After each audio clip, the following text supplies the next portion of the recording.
Wassalatu wassalamu ala rasulillah. Allah il dit dans ce verset 58 de la sourate Al-Mujadala, verset 22, ceux-là, Allah leur a imprégné la foi dans leur cœur, l'iman dans leur cœur. Dans les deux sahihain, selon Anas, le prophète sallallahu alayhi wa sallam dit trois qualités. Celui qui les possède découvre la douceur de l'iman, de la foi. Qu'Allah et son messager lui sont plus chers que tout le reste.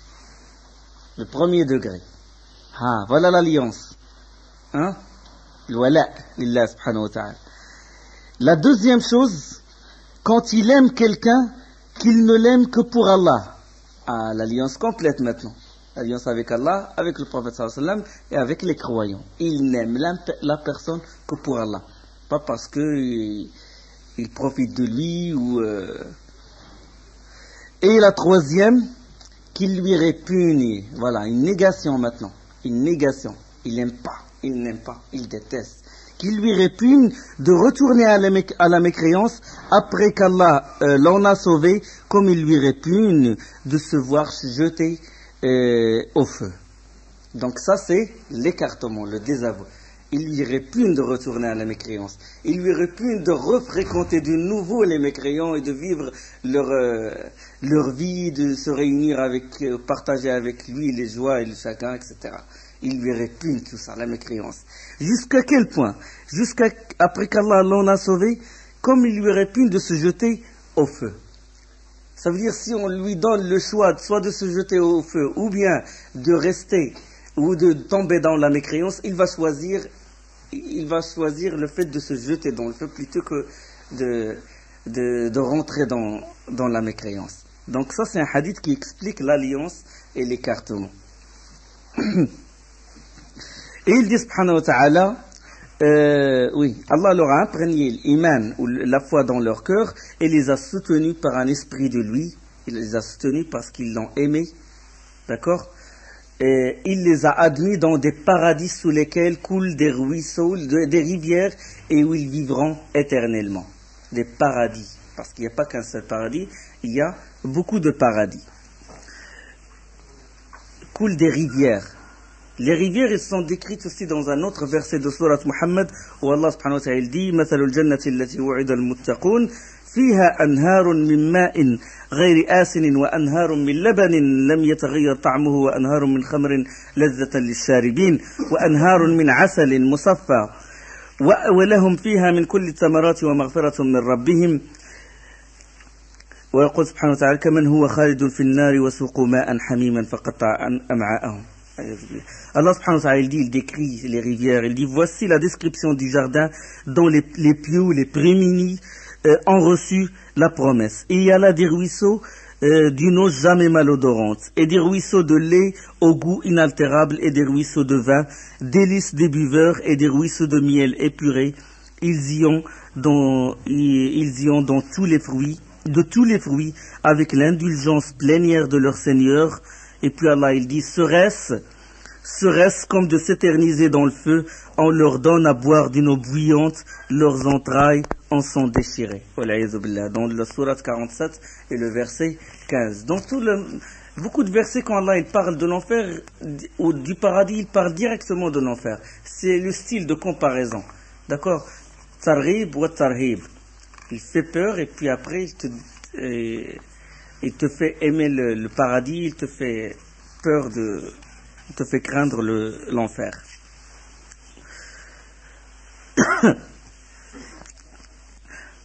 Allah subhanahu wa ta'ala dit ils vivront éternellement. Allah en est satisfait et eux sont satisfaits d'Allah. Allah les agrée et eux ils sont satisfaits d'Allah.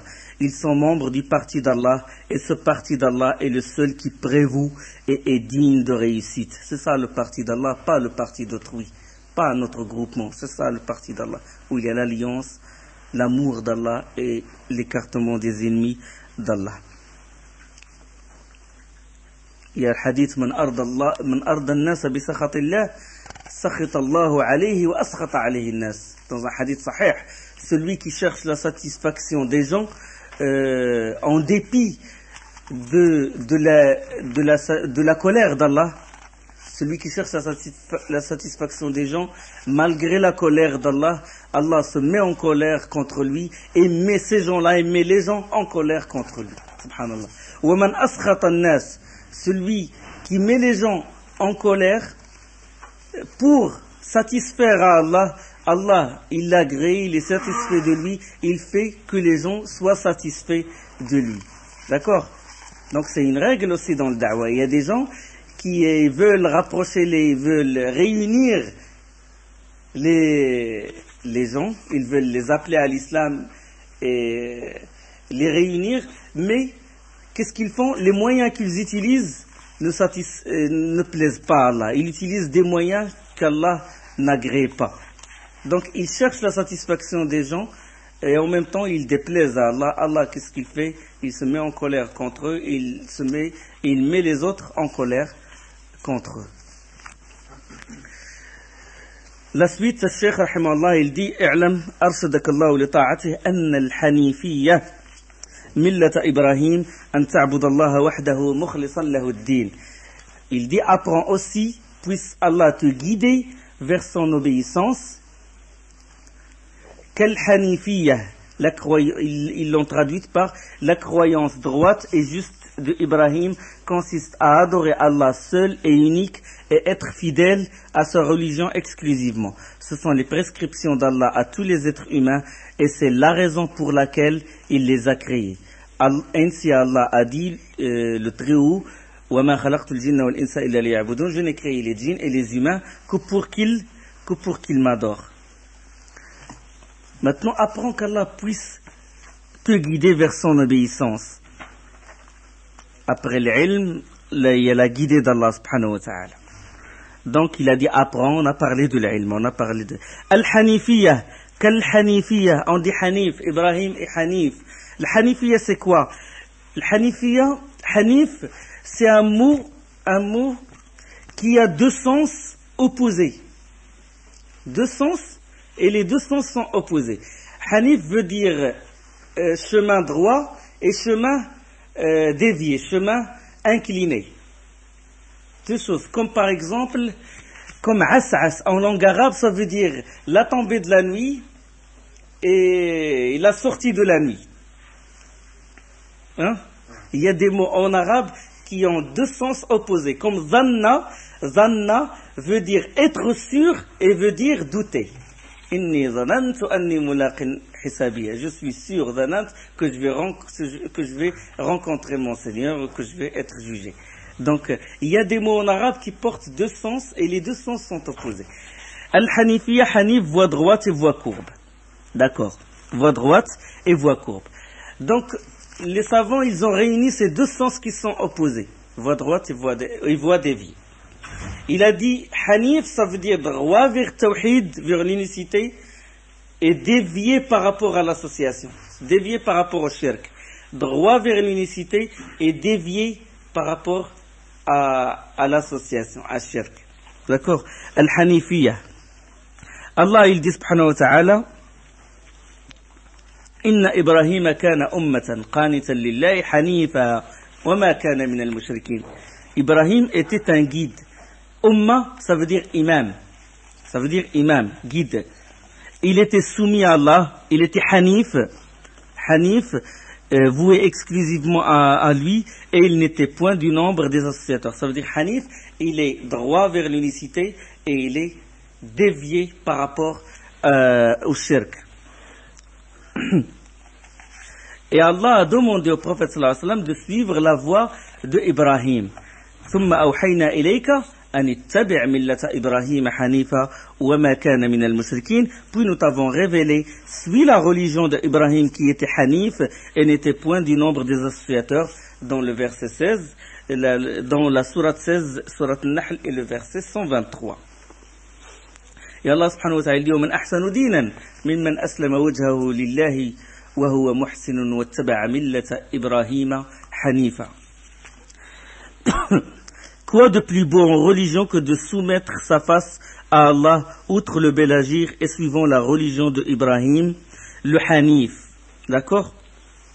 Et donc, le terme Hanif a été attribué à Ibrahim parce que c'est lui, le prophète, qui a réalisé le plus l'unicité pure.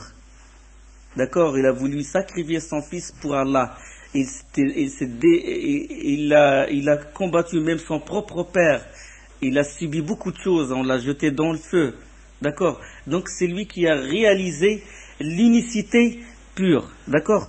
Dans Surat al-Mumtahana, إذ قالوا لقومهم إنا براء منكم مما تعبدون كفرنا بكم. Dans Allah subhanahu wa ta'ala il dit, s'agissant de Ibrahim, vous avez قد كان لكم أسوة في إبراهيم والذين معه. Certes, vous avez eu un bel exemple à suivre en Ibrahim et en ceux qui étaient avec lui quand ils dirent à leur peuple, nous vous désavouons. Vous, est-ce que vous adorez en dehors d'Allah? Nous vous renions. Entre vous et nous, l'inimité et la haine sont à jamais déclarées jusqu'à ce que vous croyiez en Allah seul. Surat al-Mumtahana. Et dans Surat Maryam, وَأَعْتَزِلُكُمْ وَمَا تَدْعُونَ مِن دُونِ اللَّهِ وَأَدْعُوا رَبِّي. Je m'écarte de vous tous ainsi de ce que vous invoquez en dehors d'Allah et j'invoquerai mon Seigneur. Ça c'est dans Surat Maryam, Surat 19 et le verset 48. Donc il a réalisé le wala wal bara. Il a réalisé l'alliance avec Allah alors qu'il était seul et avec certains l'ont suivi et ceux qui l'ont suivi et il s'est désavoué des ennemis d'Allah et de leurs idoles. Je m'écarte d'abord de vous êtres humains avant vos idoles. C'est ça le wala, c'est ça le bara, le désaveu. Donc Ibrahim alayhi salam, il a réalisé le tawhid, l'unicité pure. Il a réalisé l'alliance, il a réalisé l'écartement. Donc lui, il a réalisé, c'est le deuxième être humain qui a réalisé le tawhid après le prophète sallallahu alayhi wa sallam. Et c'est pour ça qu'Allah l'a appelé Khalil. Il a appelé Ibrahim alayhi salam Khalil. Et le Khalil, c'est un degré plus élevé que l'ami, que l'amour. Il y a l'amour et il y a le khulla. D'accord, que le hubb, mahabba. Après le mahabba, il y a le khulla. Donc il a un privilège, il est privilégié. C'est un ami privilégié d'Allah, si vous voulez. Khalil ar-Rahman. Quand Allah subhanahu wa ta'ala dit وَاتَّخَذَ اللَّهُ إِبْرَاهِيمَ خَلِيلًا dans Surat Nisa. Et Allah avait pris Ibrahim pour ami privilégié. Surat 4 et verset 125. C'est pour ça qu'il est au deuxième rang après le prophète sallallahu alayhi wa sallam. Donc parce qu'il a réalisé, il s'est désavoué des ennemis d'Allah et il a aimé Allah subhanahu wa ta'ala et ses alliés. Et c'est pour ça qu'il est devenu l'aimé d'Allah subhanahu wa ta'ala. Donc c'est ça l'amour. C'est ça. Et non pas aimer toutes les créatures parce que c'est faux. D'accord? Allah il a créé Pharaon, il a créé Iblis. Allah il l'a créé? Il a créé Satan ou il ne l'a pas créé? Il l'aime? Il ne l'aime pas. Il nous demande de l'aimer. On ne va pas dire que c'est une créature, il faut l'aimer, puisque c'est une créature. Non, on ne peut pas. Parce qu'Allah, il aime qu'on le prenne pour ennemi. Il y a Adam, inna hadha aduwwun laka wa li zawjik. Oh Adam, celui-là est un ennemi pour toi, est ton ennemi et l'ennemi de ta femme. Quand il les a fait sortir du jardin, du paradis. D'accord? Il a créé Pharaon. Il a dit qu'on doit aimer Pharaon, non. Il a créé Abu Jahl, il a créé Abdullah ibn Saba et les égareurs. Il a dit qu'on ne doit pas les prendre pour vraiment gagner son amour. Il faut se désavouer de ces gens-là et non pas aimer toutes les créatures comme prétendent certains soufis. Et il a dit, rahimahullah, al-Hanifiyya millata Ibrahim. أن تعبد الله مخلصا له الدين consiste la milla de Ibrahim. La milla ça veut dire la voie. Tariqat Ibrahim, la voie de Ibrahim, minhaj Ibrahim, consiste à adorer Allah seul et unique. أن تعبد الله مخلصا له الدين. Donc consiste à adorer Allah seul et unique et être sincère à sa religion, dans sa religion. Là, ils ont marqué être fidèle à sa religion exclusivement. Donc, أن تعبد الله وحده, que tu adores Allah l'unique. مخلصا له الدين. L'ikhlas, on dit ikhlas, ça veut dire khallasa, ça veut dire purifier quelque chose. Purifier de la saleté. On dit khallasahu min al-awsakh. Il l'a débarrassé de toutes les saletés. Donc, la religion pure, unicité pure, sans les saletés des fausses croyances. D'accord? Pure. Tawhid Allah subhanahu wa ta'ala. Donc, et on dit aussi, c'est sincérité, se dévouer exclusivement à Allah. Tu l'adores sans que cette adoration soit entachée par des fausses croyances, ou soit entachée par une ostentation, soit entachée par autre chose. Tu purifies cette adoration, tu le purifies jusqu'à ce qu'elle devienne ikhlas, mukhlisa, mukhallasa, pure. D'accord? Et mukhlisan lahuddin, donc que tu as consiste à adorer Allah seul et unique, avec ikhlas, ça veut dire avec la religion pure, se dévouer exclusivement à lui. Mukhlisan lahuddin. Din, ça veut dire religion en arabe, din, mais ça veut dire aussi récompense, ça veut dire aussi rétribution. Malik yawmiddin, le roi du jour du jugement. Donc din, dans ce verset de Surat al-Fatiha, ça veut dire le jugement. D'accord? Et din, ça veut dire aussi religion.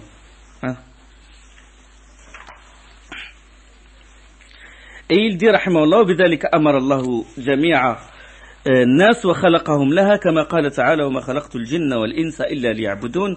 Et c'est cette voie qu'on doit suivre. Donc, se dévouer exclusivement à Allah subhanahu wa ta'ala sans rien lui associer. Et c'est ça la voie de Ibrahim, et c'est ça la voie du prophète sallallahu alayhi wa sallam. Et de réaliser le wala ou le bara.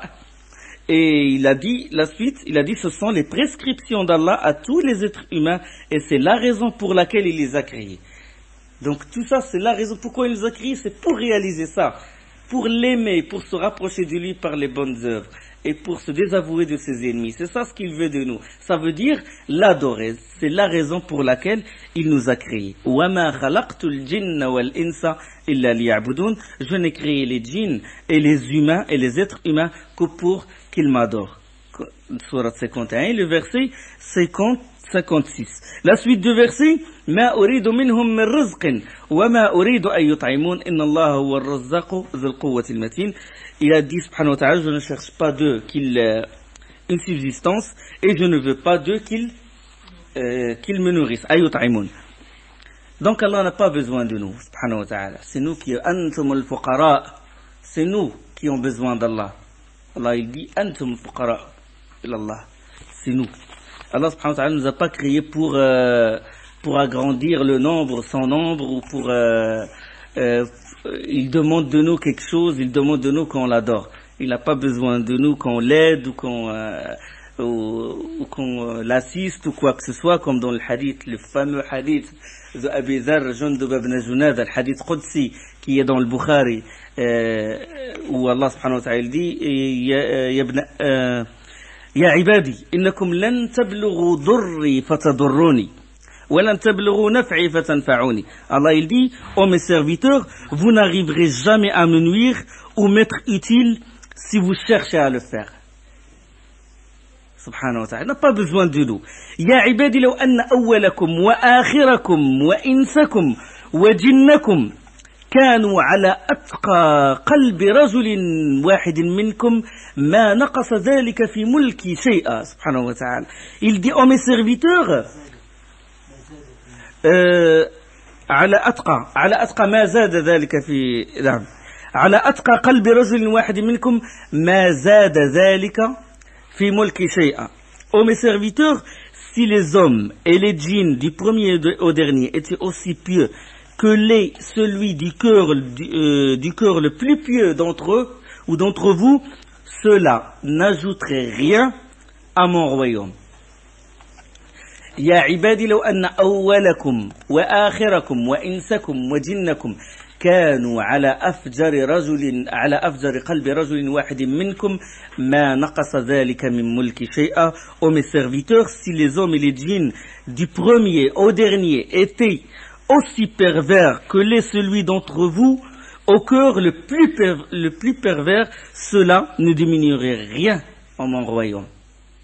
Que vous soyez pieux, que vous soyez. Et il dit subhanahu wa ta'ala, ya ibadi law anna awwalakum wa akhirakum wa insakum wa jinnakum qamu fi sa'idin wahid fasa'aluni fa'a'taytu kulla wahidin mas'alatahu ma naqasa dhalika 'indi illa kama yanqusu al-mikhyatu idha udkhila al-bahr. Il dit subhanahu wa ta'ala aux mes serviteurs, si les premiers et les derniers des hommes et des djinns s'étaient réunis sur un seul endroit pour me présenter leur requête et que j'ai donné à chacun d'eux sa demande, cela ne pourrait amoindrir en rien à chacun d'eux. Ça veut dire que chacun d'eux il demande et que je lui donne, cela n'a aucun effet ou n'amoindrirait jamais quelque chose en mon royaume. Ça veut dire que cela ne pourrait amoindrir en rien ma propriété, pas plus que l'aiguille n'enlève quoi que ce soit de la mer. Quand on met une aiguille dans la mer et qu'il retire, qu'est-ce qu'il retire? Il ne retire rien du tout. Donc si je donne à tout le monde ce qu'ils veulent, ça va rien changer dans ma propriété, dans mon royaume. Et il dit aux mes serviteurs, يقول سبحانه وتعالى يا عبادي إنما هي أعمالكم أحصيها لكم. Ô mes serviteurs, ce sont vos œuvres que je recevrai et pour lesquelles je vous rétribuerai. فمن وجد خيرا فليحمد الله ومن وجد غير ذلك فلا يلومن إلا نفسه. Celui qui trouve du bien, qu'il dise Alhamdulillah, louange à Allah, et celui qui trouve autre chose, qu'il ne se prenne qu'à lui-même. Donc il n'a pas besoin de nous, subhanahu wa ta'ala. Il veut de nous qu'on l'adore. Il donne la preuve, Cheikh Rahimahullah, Waddalil, ainsi a dit Allah, le très haut, je n'ai créé les djinns et les êtres humains que pour qu'ils m'adorent. Wa qala Allah ta'ala, wa ma khalaqtu al-jinna wal-insa illa liya'budun. Et l'expression qu'il m'adore, ça veut dire qu'il témoigne que je suis unique. Ay liwahidun. Comme a dit Ibn Abbas, rahimahullah, radiyallahu anhu, wa arda. Wa ma khalaqtu al-jinna wal-insa illa liya'budun. Et il a ajouté, Cheikh rahimahullah, le tawhid. Le tawhid, il a dit, le monothéisme, c'est le commandement majeur d'Allah. Il signifie n'adorer qu'Allah uniquement et exclusivement. وأعظم ما أمر الله به التوحيد وهو إفراد الله بالعبادة. Ça veut dire adorer Allah l'unique, exclusivement. De même, Allah interdit strictement le shirk, qui signifie adresser des prières à d'autres dieux avec lui. D'accord? Donc la première chose qu'il a ordonnée, c'est d'adorer, de se dévouer à lui, c'est de lui adresser toutes les adorations, lui l'unique. Et la première chose qu'il a interdite, c'est shirk, c'est d'associer quelqu'un ou quelque chose avec lui. Ça veut dire adresser des prières à d'autres dieux que lui, subhanahu wa ta'ala. Donc, il a ordonné le tawhid et il a interdit strictement le shirk. La parole d'Allah, elle est formée de quoi? La parole d'Allah, comme a dit subhanahu wa ta'ala dans sourate Al-An'am, وَتَمَّتْ كَلِمَةُ رَبِّكَ صِدْقًا وَعَدْلًا. Et la parole de ton Seigneur s'est accomplie en toute vérité et équité. Donc vérité dans quoi? Vérité dans les informations. Dans les informations, Allah nous a informés, nous a parlé de l'enfer, du paradis, nous a parlé des anges, nous a parlé du jugement dernier, nous a parlé des djinns, nous a parlé de tout ça. Même si on ne le voit pas, on doit y croire. Donc, et la parole de ton Seigneur s'est accomplie en toute vérité, parce que la parole d'Allah est la plus véridique. Et équité dans quoi? Équité dans les lois. Dans les lois.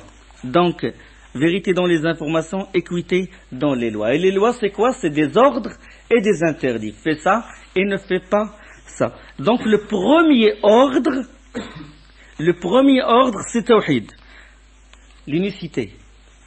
Quand on croit en lui l'unique Seigneur, l'unique Créateur, et on croit et on l'adore lui l'unique, par ce tawhid, Allah, il nous éclaircit le chemin.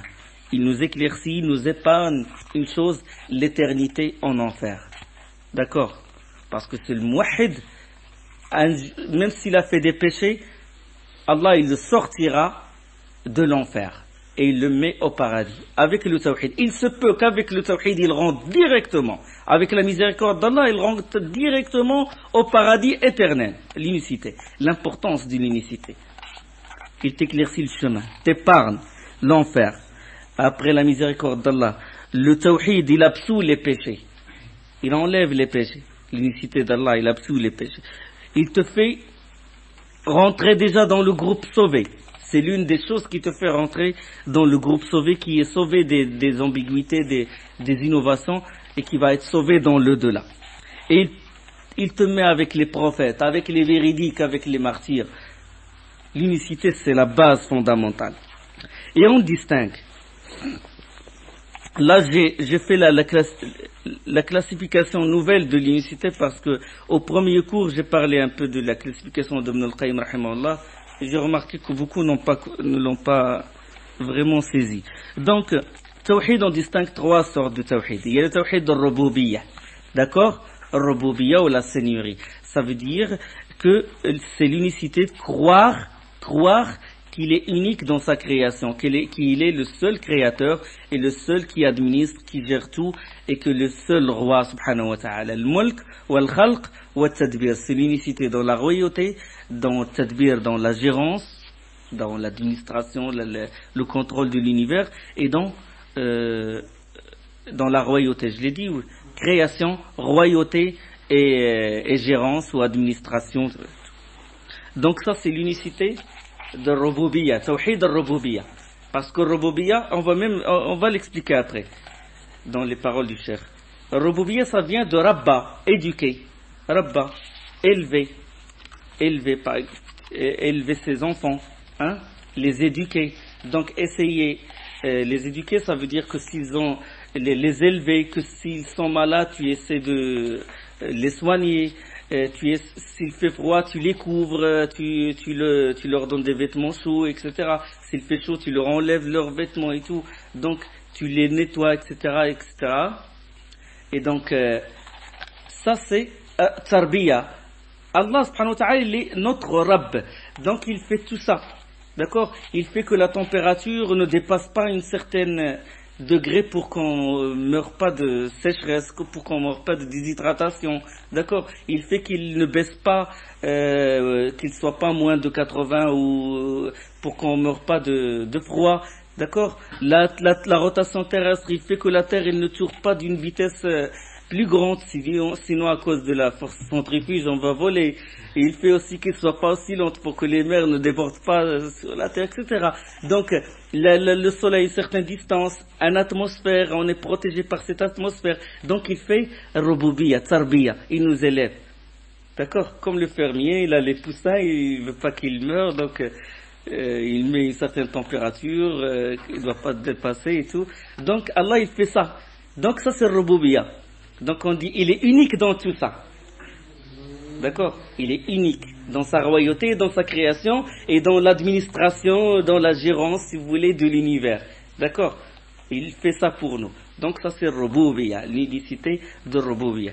Et il y a Tawhid al-Uluhiyyah. On a dit que l'Uluhiyyah, Aliha, ça vient de l'amour, ça vient de l'adoration. Et là, ça veut dire Ma'louh, ça veut dire celui qui est adoré. L'Uluhiyyah, quand on dit Uluhiyyah, on dit pas croire. Quand on dit Rububiyyah, c'est quoi l'unicité de la Rububiyyah? Le premier mot que vous allez trouver, croire qu'il est le créateur, qu'il administre et tout. Mais l'Uluhiyyah, dire que celui qu'on adore, adorer, n'adorer que lui. Adorer, c'est l'adoration d'Allah l'unique. Adoration, on commence par le verbe adorer. Mais la Rububiyyah, on dit croire, parce que c'est une croyance, il n'y a pas d'acte. Tout le monde est convaincu intérieurement qu'Allah est le créateur. Mais dans l'Uluhiyyah, non. Dans l'Uluhiyyah, il y a les adorations. Il y a les actes, soit intérieurs, soit extérieurs. L'amour, la crainte, etc. La prière, le jihad, la da'wa, etc. Tout ça pour Allah subhanahu wa ta'ala. Donc quand on dit l'Uluhiyyah, ça veut dire qu'on doit l'adorer par l'amour, par la crainte, par l'appréhension, par la vénération, par la prière, par épargner le mal, par ordonner le convenable, par ça, etc. D'accord? Donc l'adorer. Uluhiyyah, c'est adresser les adorations vers lui subhanahu wa ta'ala. Et l'asma' wa sifat, l'unicité des noms et des attributs, ça veut dire l'unicité des noms, ça veut dire croire en la description qu'Allah a donnée de lui-même. Il a donné de lui-même. La description, les noms, il a dit qu'il s'appelle Rahman, qu'il s'appelle Ghafour, qu'il s'appelle Rahim, d'accord? Qu'il est au-dessus des cieux, qu'il s'est établi sur son trône, d'accord? Qu'Allah il s'étonne, etc. Des choses qu'il a parlé, il nous a informé de ça, dans le Coran et dans la Sunna. D'accord? On doit croire en la description qu'il a faite de lui-même. D'accord? De lui-même dans son livre et à celle que son envoyé en a faite. Et cela sans déformation parce que le prophète sallam il ne parle pas sous l'empire de la passion, ce n'est qu'une révélation. D'accord? Donc la description qu'a faite le prophète sallam, Allah subhanahu wa ta'ala, on doit y croire. Asma wa sifat, ça rentre aussi dans la croyance, croire en la description. D'accord? Et cela sans déformation, ce qu'on appelle tahrif, et sans négation, sans s'interroger sur le comment, et sans des choses et sans recourir à des comparaisons. D'accord? Sans dire qu'Allah il ressemble à ça, sinon on tombe dans l'association. D'accord? Allah il s'est établi sur le trône. Comment il s'est établi? Il ne nous a pas informés de ça. Pourquoi? Parce que nul ne ressemble à lui. Et c'est lui l'audient, le clairvoyant. D'accord? Donc ça c'est les noms et les attributs. Il a les 99 noms, on reconnaît ces 80, on croit en ces 99 noms.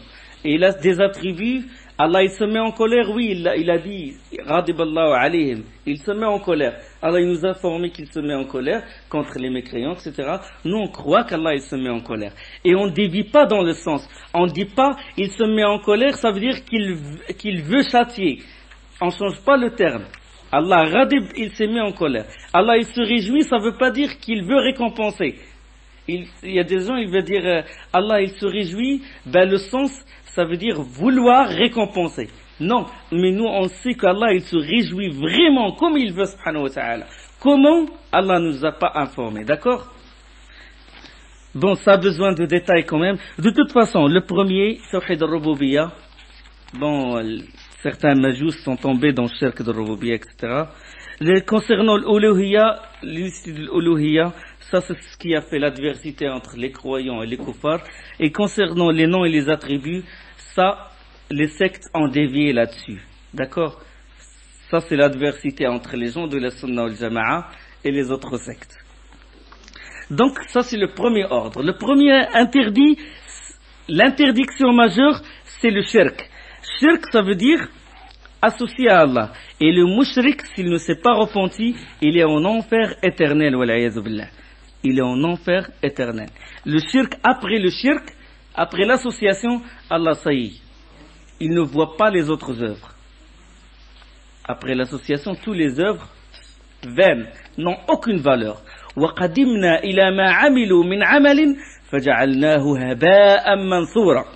Et nous avons considéré l'œuvre qu'ils ont accomplie et nous l'avons réduite en poussière éparpillée. Tout ce qu'ils ont fait, il les a récompensés ici-bas. Il a bien fait l'ayah dans Sourate Hud. من كان يريد الحياة الدنيا وزينتها, celui qui veut la vie immédiate ici-bas avec sa parure, نوفي إليهم أعمالهم فيها وهم فيها لا يبخسون. D'accord? On va leur rétribuer selon ce qu'ils ont fait et on ne sera pas injuste contre eux. On ne sera pas injuste envers eux. Ça veut dire il a voulu ça, il l'aura. Il a voulu qu'on dise de lui que c'est un grand chercheur, un grand scientifique. Ben il l'a. D'accord? Il a voulu qu'on dise de lui qu'il est plus grand, il est le plus riche. Ben il l'a. Ou il était généreux envers les gens. Ben Allah ne va pas le léser. Toujours, on va trouver dans les journaux, dans les livres, dans les revues, voilà, tel docteur, tel ça, Allah, mais dans le delà, il l'a fait pour Allah, il ne l'a pas fait pour Allah. Donc le delà, œuvre éparpillée. Poussière, toute l'œuvre devient poussière éparpillée. Et shirk, l'association, il cause le malheur. Gêne, vie pleine de gêne, comme a dit Allah subhanahu wa ta'ala. L'humiliation. S'enfoncer dans les ténèbres. Le shirk, après le shirk, la personne, elle peut faire n'importe quoi. Les turpitudes, les crimes les plus graves, il peut les faire après shirk. Parce que s'il associe avec Allah, il peut s'autoriser toute autre chose. Shirk, c'est l'humiliation. Et on distingue le shirk associé, ça veut dire, on va détailler d'abord, on va parler de différentes sortes d'associations. Donc on distingue dans l'association, en gros, associer à Allah, ça veut dire égaler quelqu'un à Allah dans ce qui est propre à Allah. D'accord? Égaler quelqu'un, soit dans la seigneurie, soit dans la création, de dire qu'il y a un créateur avec Allah, ou de dire que quelqu'un d'autre est en droit d'être invoqué en dehors d'Allah, de dire que quelqu'un a le droit de donner des lois et de légiférer et de jeter la loi d'Allah derrière et de soumettre les gens à cette loi, tu l'as égalé à Allah subhanahu wa ta'ala. Donc, on distingue l'association de l'uluhiyya, le shirk l'uluhiyya, oui, c'est ça. Donc, différentes sortes d'associations. Il y a différentes sortes d'associations. Il y a shirk l'uluhiyya. Dans shirk l'uluhiyya, l'association dans l'adoration, ça veut dire adorer quelqu'un d'autre qu'Allah ou adorer quelqu'un d'autre avec Allah. D'accord. Ça, c'est associé avec Allah. Ça veut dire que tu as partagé la chose entre Allah et ses créatures. D'accord? Dans l'invocation, au lieu d'invoquer Allah, tu as invoqué en même temps Allah, tu l'as invoqué dans la mosquée, et directement, comme ils font au bled, il sort de la mosquée, il va dans la tombe du wali et il l'invoque. Il lui donne aussi sa part. Il partage dans l'adoration. Il associe l'hôte de la tombe avec Allah subhanahu wa ta'ala. Donc, l'association relative à la demande, c'est le fait, l'association relative à l'adoration, dont ça c'est un grand chapitre. Sous ce chapitre, il y a un petit chapitre qui s'appelle l'association relative à la demande. L'une des sortes d'associations relatives à l'adoration, c'est l'association relative à la demande. Adorer Allah ou demander autre qu'Allah. Donc, la première sorte, l'une des sortes, des catégories d'associations relatives à l'adoration, l'association relative à la demande, c'est le fait que la personne prend des intermédiaires. Il prend des intermédiaires entre lui et Allah. D'accord? Clergé ou là. Il prend un wali, il prend un cheikh, il prend un imam, il prend un dévot, il prend un ange. Il les prend des intermédiaires entre lui et Allah. Il croit, voilà, il a cette croyance, il a dit, voilà, ce wali-là était proche d'Allah. On m'a raconté qu'il a vu le prophète sallallahu alayhi wa sallam 30 fois et qu'il doit être proche d'Allah. Et quand il est mort, bon, c'est dans le delà, donc il a une position auprès d'Allah qui lui permet de rapprocher d'Allah qui il veut et de faire profiter qui il veut et d'éloigner qui il veut. Donc il dit que ce wali il est proche d'Allah. Qu'est-ce que je vais faire? Je vais l'invoquer, je vais lui demander secours. Oh Cheikh Flan, aide-moi, sauve-moi. Je vais me noyer, je suis dans des problèmes, aide-moi. Il adore ce cheikh parce que ça le rapproche d'Allah. Il croit que ça le rapproche d'Allah subhanahu wa ta'ala. Et ça, tout en croyant qu'Allah il est le créateur. Allah subhanahu wa ta'ala يقول Ala lillahi ad-din al-khalis. C'est à Allah qu'appartient la religion pure. Tandis que ceux qui prennent des protecteurs en dehors de lui, ou des awliya, ça peut être protecteur, ça peut être un cheikh ou un imam, en dehors de lui, disent, nous ne les adorons que pour qu'ils nous rapprochent davantage d'Allah. Voilà le prétexte des associateurs. Nous leur demandons qu'ils nous aident que parce qu'ils sont proches d'Allah, qui vont nous rapprocher d'Allah. C'est comme a dit Allah dans Surah 39 et le verset 3. Qatada rahimahullah, l'un des tabi'in, il a dit quand on leur disait, aux associateurs, quand on leur disait qui est votre Seigneur et créateur et qui a créé les cieux et la terre et fait descendre de l'eau du ciel, ils disent Allah. C'est Allah qui a créé, qui a fait pleuvoir. Et quand on leur dit, et alors que signifie cette adoration de statut, ils disent pour qu'ils nous rapprochent davantage d'Allah et pour qu'ils intercèdent en notre faveur auprès de lui, comme c'est évoqué dans Fath al-Qadir de l'imam Shawkani, volume 4, page 440. Donc, ils veulent que ces statues, ou ces tombes, ou même un être humain vivant aussi, qu'il a un prodige et qu'il peut monter au ciel et s'approcher d'Allah, il peut faire monter l'invocation de telle personne, etc. Donc ils les prennent comme intermédiaires. Et ça, le fait de prendre des intermédiaires, c'est shirk, c'est associé à Allah subhanahu wa ta'ala. De dire que ce wali est proche d'Allah et qu'il a fait des miracles et qu'il est rentré dans le feu et qu'il a volé dans le ciel, et donc je dois l'invoquer parce qu'il est proche d'Allah. D'accord? Et la statue en elle-même, la statue, c'est une représentation de l'homme vertueux. Parce que la situation, soit on adore une statue, soit l'hôte de la tombe, soit on se retranche dans des cavernes parce que ça nous fait penser telle personne. D'accord? Les sortes d'associations que commettent les gens de cette communauté. Donc les statues, en général, c'est une représentation parce qu'ils n'adorent pas la statue en elle-même. Ils représentent quelque chose. Ils représentent le dévot, ils représentent l'homme vertueux. Al-Bukhari, rahimahullah, il rapporte dans Kitab al-Tafsir, hadith 4920, dans l'explication, bon, tafsir ça veut dire exégèse, dans l'explication des paroles divines, et ils ont dit: n'abandonnez jamais vos divinités et n'abandonnez jamais Wad, Suwa', Yaghouth, Ya'ouq wa Nasr. وقالوا لا تذرن آلهتكم ولا تذرن ودا ولا سواع ولا يغوث ويعوق ونسر. N'abandonnez jamais vos divinités, n'abandonnez jamais Wad, Suwa', Yaghouth, Ya'ouq et Nasr. Dans Surat 71, verset 23. Ibn Abbas, Habr al-Qur'an, Ibn Abbas radiyallahu anhu a dit: ce sont, parce que ça c'est le peuple de Nuh qui a modelé ces statues-là et les adorait. Ibn Abbas, il nous explique, il dit que Wad, ces noms-là, Wad, Suwa', Yaghouth, Ya'ouq, Nasr, ces noms-là sont les noms de gens vertueux du peuple de Nuh. Lorsqu'ils périrent, Satan inspira à leur peuple de dresser des idoles aux endroits où ils s'installaient.